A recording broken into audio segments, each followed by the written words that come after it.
Hey everyone, my name is Simon and I am the average guy of Average Guy Entertainments. Today I am talking to a member of a very exciting new group that I first saw on TikTok. They've got a really unique sound and style, and I'm really happy to be bringing them and him and the music to you guys. This is Rail Replacement Bus Service. Hello, my friend. Hello, how you doing? I'm not so bad, not so bad. What is your name, sir? So I'm Tom, and I'm one third of rail replacement bus service. Okay, see that name. The name is really unique. What's the story behind that? Well, so myself and George, who are two-thirds of the project, we sort of bonded over being we had bands before. So I was in a band called Air that had been going for 10 years, and George was in a band called Askies that had been around for maybe like 6 or 7 years. Um, and we when those bands finished, we had a bit of time off, and we decided that we'd just start writing again for the love of it. Okay. So with Lily, who's still in a project called Sunflower Thieves that are going really strong. um, and so the idea for the name was we were driving just from a trip as a three, and we were sort of joking that we just found the name funny anyway. Lily had seen it like on a bus as we were going past, and we were talking about making the project anyway. So we were having a laugh with some names, but that one kind of landed because I liked the name. I just found it funny. It made me laugh, and also it for me it represented us. Um, you know, our old bands were the train that we were trying to get, And you guys and are the replacement bus service. and it didn't work out. So we sort of tried again, and this is our new project that we're trying again with. Um, and so that's kind of like how I've made it make sense in my head. But Okay. to No, I mean to it's to be that's honest, it was just because we found it quite amusing, and I thought it was quite unique, and we wanted it to feel very like local. yeah, I wanted it to feel, it's quite yeah, cleverly done. I mean, just coming from initially sort of seeing it and then sort of weaving it into your lore. yeah. Actually, really well done. You've answered part of the next question already, with the number of members. So there's obviously the three of you, yourself, George, and Lily. You describe yourselves as a collective. Um, how did the three of you sort of get together as a collective? How did the collective start? So I've done a lot in lockdown. I did a lot of writing with Sunflower Thieves, which is Lily's project. So Lily and Amy are Sunflower Thieves, and I'd done a lot of writing with them. So I was already writing a lot of songs, and I'd set myself some challenges to write a song a day for a couple of weeks, which is actually where a lot of the songs sort of were born from. Um, Okay. and then myself and George, as I was saying earlier, we sort of we'd go for a pint or a coffee, and we'd be sort of chatting about how the thing that we missed the most about not being in a project was not necessarily anything other than there's such a fanfare around being in a band, and there's so many things that you have to think about, and the thing that we really missed was being songwriters. And I felt that in sort of the chaos of being in, we didn't get to do that as much as we wanted to. So what happened was me and George started meeting up, and we just started writing tunes. And then we joined up with Lily, who's a producer, and we just thought, well, let's just get them down, let's get them recorded, and then we'll see where we go. We never really had a plan to release originally. We just wanted to get songs written and get them Okay. down. Yeah, And just to then we sort end of, use yourselves as a bouncing off tool for each other. Yeah, basically it was just a way of us reconnecting with why we enjoy music, and there wasn't really a goal in mind until maybe a year down the line where we had a big collection of work that we thought would be a shame to just sit on. So we decided to start releasing. Okay, cool. Look, this is sort of slightly off the track of where the questions were going. I've noticed you keep using the word project. Yeah, it's an interesting choice. It seems quite a sort of deliberate choice. Why, what is it about it that you see it as a project rather than sort of a normal a band, normal so to band. speak? Yeah. Yeah, I don't know really. I don't know whether it comes from a fear of like sort of PTSD of the pressures that come with being in a band, but also our main focus is definitely the writing, the recording, and the releasing, or at least it was at the start. Um, and so for us, we're songwriters first, and we just want to put out music regularly. Uh, but I think, to be honest, we've caught the bug with the idea of hitting the road, and so I think, yeah, it's probably going to be turning more into a band situation sooner rather than later. Fair enough. However, I think a lot of the reason that we have called it a project is because we want it to be quite collaborative. So we do want to write with other people, other artists, um, and sort of, have volumes that we release where there are multiple people Which sort of allows writing for with an us. expansion of the collective. Exactly, yeah. Yeah. Okay. We want it to be a bit more fluid than like these are the band members and that's it, and no one else is allowed in. Um, Okay. I like that. I like that. Okay. So with your music, and all the stuff, all the bits of it that I've listened to so far, there's a really positive vibe about the music. And that's obviously a really sort of great thing. We could all do with a lot more positivity these days. How deliberate a choice is that? Is like your writer's room as full of sort of smiles and happiness as your music seems to project? eh, you know what? Something that we don't come to a song with, oh, this one better be a happy clappy tune. Um, we just write what we need to write at the time. And actually, if I were to print off the lyrics and hand them to you, you maybe would change your mind on some of that. Um, but the I I think we wanted to tell true stories and but do it in a way that you can still move to it. So even on like some of the slower tunes, I'd like to think that um they're not going to send you into some like deep dark spiral.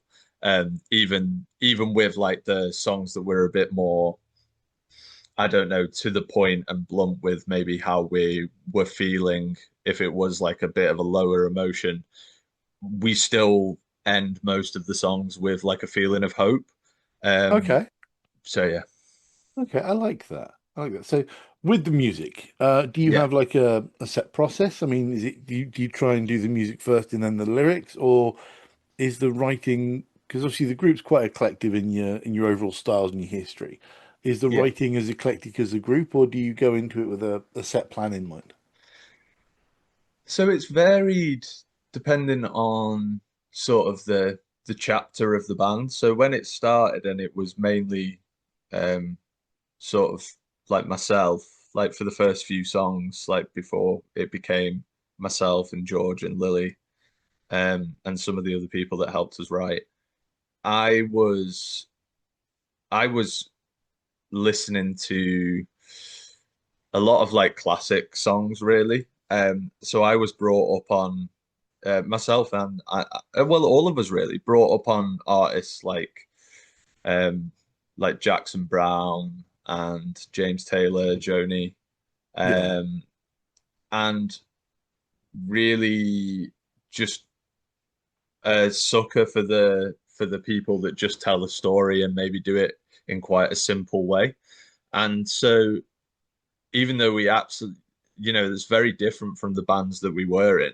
Um, it was quite high energy bands before, but I think just bringing it back to the roots of why, again, it seems to be I'm a bit of a broken record with it, but like the reason that we enjoy music needed to come to the forefront of everything. Yeah. And so going back to the roots of why we wanted to write songs in the first place, I've got Paul Simon record that I've just had on this morning there, and just just What? songs that Yeah. we were introduced to and just told, just made us feel like we wanted to pick up a guitar or sit at the piano and just write a song for the sake of, because that's what you do, and because you need to write, you need to get something off your chest. And Yeah. so we the writing room is that, really. We just sit down, we have a cup of tea, we chat, we find out how each other are doing, and then we write about it, and whatever comes out comes out. Fair enough. Just with some of the names you've mentioned, obviously, Paul Simon, Joni Mitchell, James Taylor, and all that. With those as your inspirations, it does make quite a lot of sense about the style of the songs that you've put on TikToks and stuff so far. Yeah. Especially Feel Much Better. There is a definite Simon and Garfunkel vibe to that song. Oh, that's really, really kind of you. Yeah. Um, Speaking of which, in April, you Yeah. posted your first clip of Feel Much Better on TikTok. Had some pretty nifty dancing in the video with yourself and Lily. That is currently, it was the other day when I looked at it, was sitting at 163,000 views with 10,500 likes, over 500 comments and saves, and well over 300 shares. That's got to be considered a fairly successful video. What made you decide to launch into TikTok initially? Did you have a plan, or were you just kind of throwing like spaghetti at the wall to see if it would stick? Definitely the latter. So I'm 30. I am like just outside like the people that get TikTok. I think um I'm nearly 49. I know how that feels. I think I'm maybe like 5 years away from being like someone who would understand it more. So as much as I would like to say we had some grand plan, um I actually avoided the idea of TikTok for a long time. And it was only, we just said whatever we post is always just going to be, we're not going to follow any trends. We're just going to post and say, this is us, this is what we do. Like, if someone clicks on our profile, they will hear our music and they will see what we're up to. I don't, we don't want to be known for, imagine if we did a show and people turned up because like we did a really funny video where it was like a trend that went Yeah. really well. And so it was a complete fluke. And actually, to be honest, uh, it it was a bit of a lesson really, because that kind of thing happens, and no matter how grounded you tell yourself you are, you think, oh wow, that's amazing, and like maybe these people will continue to sort of follow us, and some people have, and like yourself being an example, someone who's sort of then followed what we're doing beyond that, and that's been amazing, and has we've got a patron that some people who saw that video are now following and supporting us in that way, and so it is a really lovely thing, and I'm really grateful for the platform, and that video did well. It's definitely not meant that videos beyond that have done well. Like, it's amazing. I don't understand it at all. Like, I don't, you know, you sort of have that and you think, oh, maybe like this will, we gained like 1,000 followers in a week. And you think, okay, that's good. So we can build on that. And it just plateaus. But you have to be okay with that and just stick to your guns rather than try and chase it, I think. Yeah, I mean, I've had a couple of sort of minor videos on TikTok sort of go over sort of 50,000 views and stuff like that. And Yeah. it's just like just not the videos you want to do that well. You know what I mean? I did one video for the anniversary of Breakfast Club last Okay, year, I yeah. think. It's like over 100,000 views, and that's not what I want. I just did that. Anyway, so when you see the numbers on that video of Feel Much Better, obviously 160,000 views, 10,500 likes, what are the kind of emotions that go through your mind? Confusion. Obviously, obviously gratitude. Like, I don't know what that, I don't know what any of that really means, because like obviously I'm sat here like we at the time we were like, "Oh wow, that's really lovely." Like we're reaching people that we wouldn't reach, and I think that's the best feeling that came from it was sort of gratitude that you know a group that like a band that don't have any budget uh can still reach people um by just sticking at it. And I think that was the main feeling was, oh, okay, like maybe there is a way of not having, of reaching people when you don't have like mummy and daddy funding your your life. Yeah, And so yeah, gratitude, I guess, and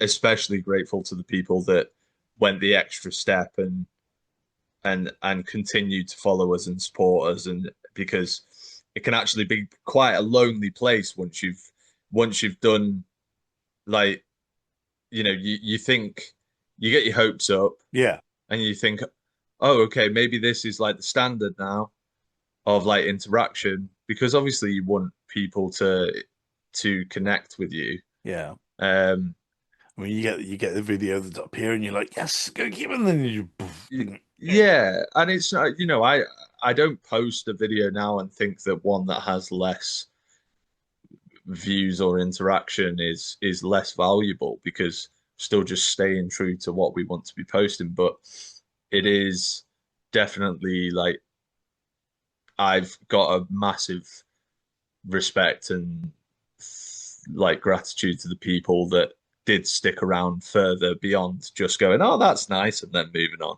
which we all do. Yeah, We oh, all do that. absolutely.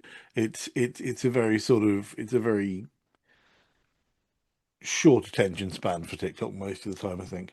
Um, with your music, there is a very sort of subtle at times, kind of ethereal element to the melodies that you guys make.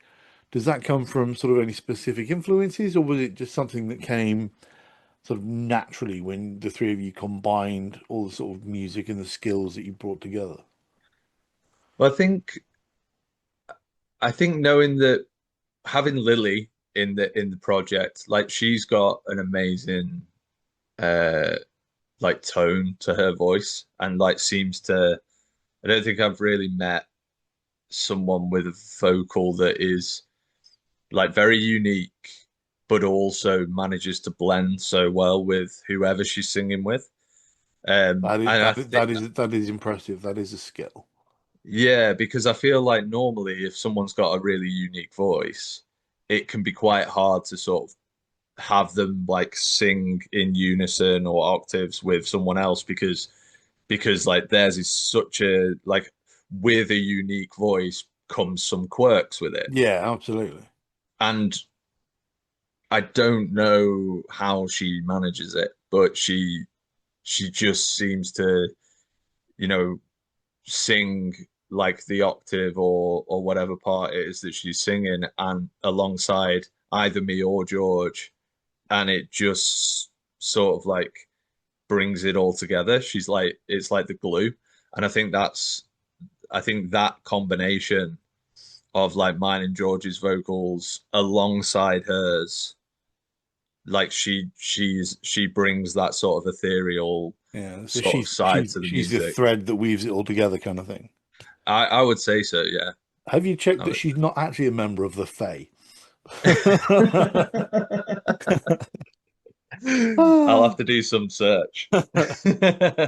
Okay, so you guys are obviously sort of working really hard to try and sort of oh, my camera is just I need to sort this out. You guys are obviously It has been in focus yeah, most of the time. anyway, so you guys are working really hard to try and obviously make the most of what you do, and that is brilliant. Obviously, I'm following you obviously on sort of Instagram and TikTok and other places as well. If you could give advice to other sort of new indie musicians or groups, what would you tell them? Is there something you wish somebody had said something to you when you were first starting out? Um, you know what? I don't, just as like a disclaimer, I will answer your question, but I don't think I'm in a position to give anyone advice, because I don't That's really, fair. you, That's fair. um, just because uh I'm still working another job and All like, right, I'll rephrase it then. Is there anything you maybe wish you'd sort of done differently when you first started making music? so yes. I wish that I'd that 20-year-old Tom had been had the maturity and mindset of 30-year-old Tom, but I don't think that 30-year-old Tom would have got there without making all of the mistakes that 20-year-old Tom did. But if I'd have been 10 years younger than I am now in the band I was in, with the mindset I have now of make sure that you do not waver from what it is that you make, what your art is, Yeah, because you can follow trends, you can seek people's approval, whether that's industry or whatever. You always get the carrot dangled and then very quickly thrown just out of reach. That is a regular thing when you're like a new artist because people get excited. They want to see whether you reach the commercial heights that means they can jump on your bandwagon. Um, and if you chase that, of course, sometimes maybe that works, but it, the chances are that it's a long road and you can get success by being patient and sticking to your guns. And I'm still telling myself that now. We've released two EPs now, and yeah, we've only been like a band for 9 months now, but we are doing it, and have to keep reminding ourselves, do it how we said we wanted to do it. Do not waver from that. so what did you say perhaps telling say to other people make mistakes because you'll learn from them, and if you have an idea, sort of stick with that. Don't sort of Yeah, absolutely. And also, I think what something that my old bandmates have like reflected on since when we've met up is don't ask for permission to be the artist that you are. So, and by that, what I mean is don't feel like you need the green light from the gatekeepers of the industry to be doing your thing. If you can find a way to be making the music that you want to make do it. amongst all of the jobs that you have to do, just get on with it and just do it rather than because I think I've definitely been awful for this in the past, being like, oh, I wish I was born in a different era, and everyone says that, but Oh God, yeah. we do still have records. We can still produce vinyl. We can still make sure that we're playing all of the little local venues and do it in that old school way. So do it like that if that's what you crave. Glad you said that about venues because I know from obviously your posts and stuff that you are currently doing a tour or planning a tour. Yes. Tell the people where you're going. So with the name Rail Replacement Bus Service, we decided that the thing to do for our first tour, while we're still learning the ropes of what it means for us to play together and play these new songs for the first time, was to go to the small towns that are not normally on a touring circuit. So we're avoiding the cities for the time being. We will be playing them. I've had a lot Fair. of messages annoyed that we won't. That's fair. I mean, you've got to start Yeah, somewhere. yeah, exactly. And also, I think some of my, I'm from a town. Lily's from a town. George is from a town. So like we're not city kids. And I think starting, back in like our sort of roots. So we're playing in Yorkshire, we're playing Soulby Bridge, Halifax, and Otley. And then we play in Belper in Derbyshire, but that's sold out. Oh, great. And yeah, thank you very much. Um, and then we play Gisborough, which is also sold out, which is fantastic. Um, and then we play a small town called Hexham, and then Low Okay. Newton, which is a place that myself and Lily have both spent a lot of time when we were growing up. So it felt important to finish it there. So yeah, we're doing that tight. That it's a very small tour, but it feels very appropriate for the name and Yeah, also oh, for us absolutely. learning our trade. We've still got to go out there and whether there's 20 people or 100 people at a show, or even if there's two people at a show, we want to be as good as we can be. And so we're going to go to these independent venues. We're doing everything independently. We're trying to make sort of connections with lots of independent venues, other artists, people like yourself, because, you know, that I think there's something beautiful about people just doing it, doing whatever it is they're doing because they really care about it. And that's a lot more powerful to me than, you know, pumping loads of money into doing a big ad that just sort of wants wide Yeah. reach. And Um, just a point to the record on your shelf that you mentioned before. I guarantee Paul Simon didn't launch into giant arena gigs at the very beginning. He probably did something very similar. yeah, absolutely. And it's kind of the thing that, when you watch those old documentaries about the bands from the 60s and 70s, we we really sort of fantasize about that era. Um, but in reality, they were just playing their local clubs and pubs, and they just happened to create a fantastic scene. And I think that still lives here if we want it. So that's what we're trying to do. Absolutely. Okay, brilliant. Thank you so much. I've been in contact with you guys for a while now. I'm glad we finally got around to getting this done. I'm sorry it took so long. No, it's fine. Honestly, you're a busy guy. You've got things on. It's been an absolute pleasure, and for everyone that does watch this, and I hope and pray that there's enough of them for you guys and for me. We are about Even to if there's one, mate, it'll be very lovely. This is very fair. We're going to show you what these guys can do. The other day, they sent me a link to one of their songs. The three of you in your home studio, I Yeah. think. So tell us what the song's called and just give us a little bit of info about the song. Okay, so the video you're about to see is us in rehearsal at our studio called Our House Studio. It's Lily's studio. And this song is about being on the road, working multiple jobs, and just craving the idea of, well, just hoping that we'd be the band playing rather than the band that we're working for. So this is all about that and going home to someone that sort of helps you through the tough time. The song's called She Makes Me Feel Better, and it is the final single off Rail Replacement Bus Service Volume 2. Hope you enjoy. Which I believe has just been released. It has indeed, with one song left off because we could, and this is an exclusive, Oh, potentially be waiting on a test pressing of a vinyl that we oh, will be taking on fantastic. tour. Fantastic. Always good to hear.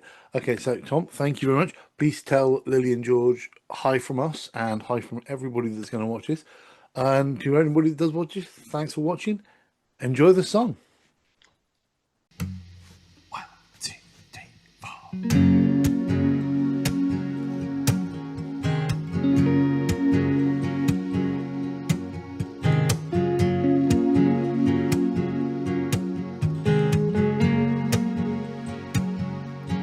Road after road, stage after stage, I will be singing my songs in the evening. Night after night, driving the band. Life of the party got stuck at a meeting. I know I'm not okay, but she makes me feel better. She makes me feel new. I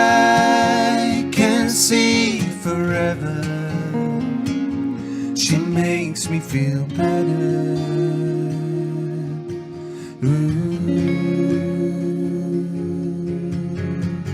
Take what you get. Don't ever bleed. Pick up a hobby and don't ever leave it. Scare me to death. Heart in my ass. I'm just a kid with a van and a permit. I know he knows it. I'm not okay, he knows it. But she makes me feel better. She makes me feel new. I can see forever. She makes me feel better.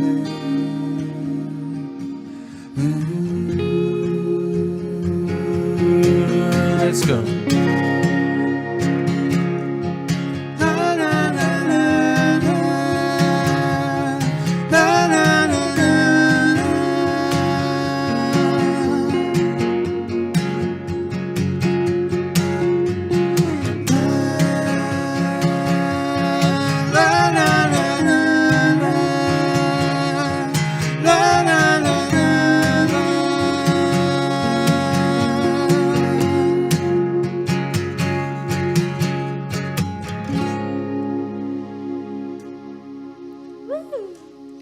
Come and see us on tour.